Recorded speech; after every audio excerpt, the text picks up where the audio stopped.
remember this guy? How about him? I bet you thought you left them in your childhood.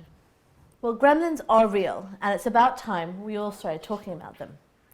Gremlins are those little nasty voices in your head that tell you stories about yourself and that you believe. Things like, you're never going to be successful. You'll never find love. You don't deserve to be happy. I've had a gremlin problem since my early 20s. But let me give you a more recent example.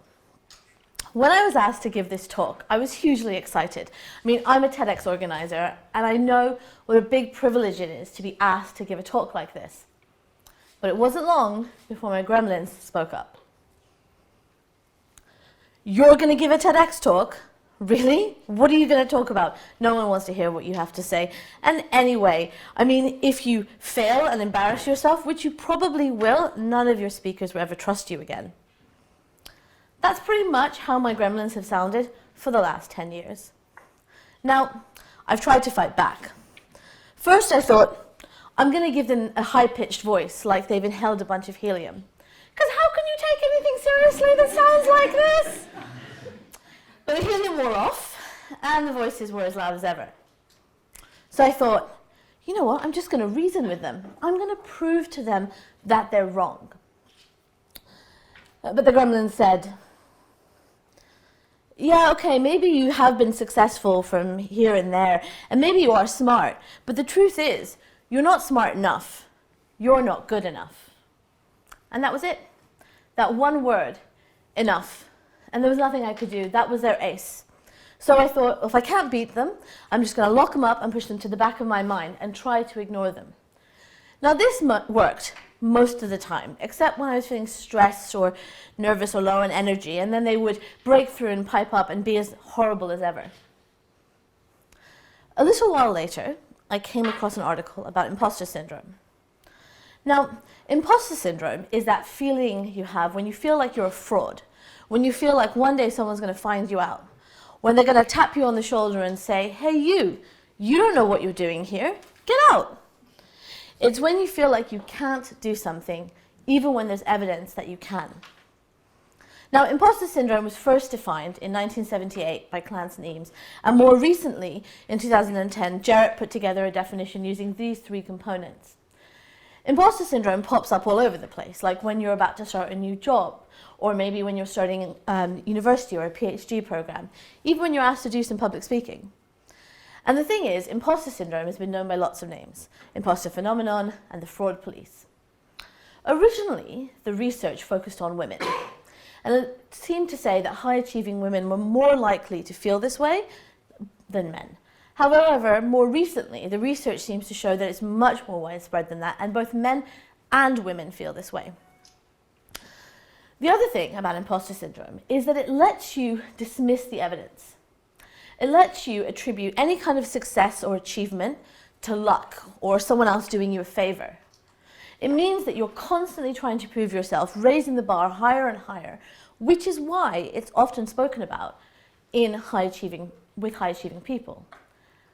However, there's another side to imposter syndrome, which is avoidance. And avoidance is when you feel like an imposter in a certain situation, and then you avoid that situation altogether in the future. How many of us have stopped wanting to be a photographer or a writer or a scientist because we just felt like a fraud, felt like we didn't belong? Now, this imposter syndrome sounded a lot like my gremlins, and so I decided to keep reading. And I was really shocked and surprised to find that imposter syndrome is felt by people who are very objectively successful. For example, I found this quote by a Nobel laureate, and I was surprised to know that it was Maya Angelou. And this one by another Nobel laureate who said this 3 months before he died, Albert Einstein. Now, there are lots of other famous people like Sheryl Sandberg or Emma Watson. Even last week, George Clooney said that he often feels like he might get found out, that he feels like a fraud. So I started to keep digging. I thought, well, do I know people who feel this way? And I started speaking to everyone I would meet or people, my friends, about it. And the most incredible thing happened. People had such a strong reaction. Either they would say, I know, I can't believe I know people who feel this way. They're so talented and yet they never feel like they're good enough. Or people would whisper to me, how did you know? How did you know I felt this way? I've never told anyone. Like a friend of mine who is a brilliant researcher and has worked in development all around the world, she told me, she started a PhD, and she told me that recently she dropped out of a class after diligently attending every single one of the 12 weeks of lectures because she thought that her ideas for the paper were just never going to be as good as her classmates. They would just be poor imitations. Now, all of this reading and talking about imposter syndrome made me think a little bit about my own story. And now, I'm not asked to talk about my life story very often, but in the few times I have been asked, I realized that I always talk about it in terms of luck or someone giving me a break. I was lucky to get into a good university, or someone gave me a break to give me this great job, or I was just in the right place at the right time for my project to take off. It never reflected the hundreds of hours of time I'd put in or the fact that I was very good at some of the things I did. My story was all about other people and not about me. Now, the thing that bothered me the most about imposter syndrome, both the way I felt it, but also in the way that other people that I spoke to felt it, was that it meant that you never took joy or pleasure in your achievements. You were just constantly trying to prove yourself, constantly trying to do more, and you never took a moment to just feel great about what you'd achieved.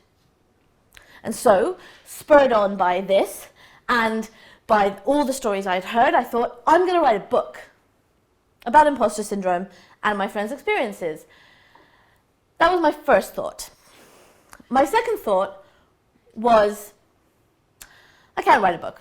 I mean, I don't know what I'm saying, there are people who are better off that could write about it, and really, I'm a terrible writer. Luckily, I wasn't having this conversation alone. I was talking to my partner, and they pointed out promptly that if this was the first thought I had about writing a book about imposter syndrome, that I should probably hurry up and write it.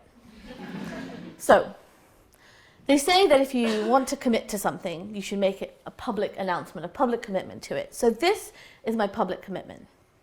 I'm going to write a book, and I'd really like your help. I'd really like to hear your stories about your gremlins and about your experiences with imposter syndrome. You can send them to me online via mygremlins.com. Why? Why should you share these stories with me? Why should you tell me about your gremlins? Well, I've found in my life, when I've experienced something difficult or I've been going through a hard time, that when I've taken the risk and I've spoken to someone about it, the most amazing thing has happened. This space has opened up for empathy and for solidarity. I've felt heard, the other people have shared their stories, and I've realized I'm not alone. Because that's the thing about imposter syndrome. It's a secret society. Everyone's a member, and nobody talks about it. I don't know how to stop feeling like an imposter or how to silence my gremlins yet. But I do know that by recognizing these feelings and talking to other people about them, I've stopped carrying them around like some kind of big secret. By being able to identify these imposter feelings and recognizing them for what they are, I've been able to know that they are just feelings and not facts.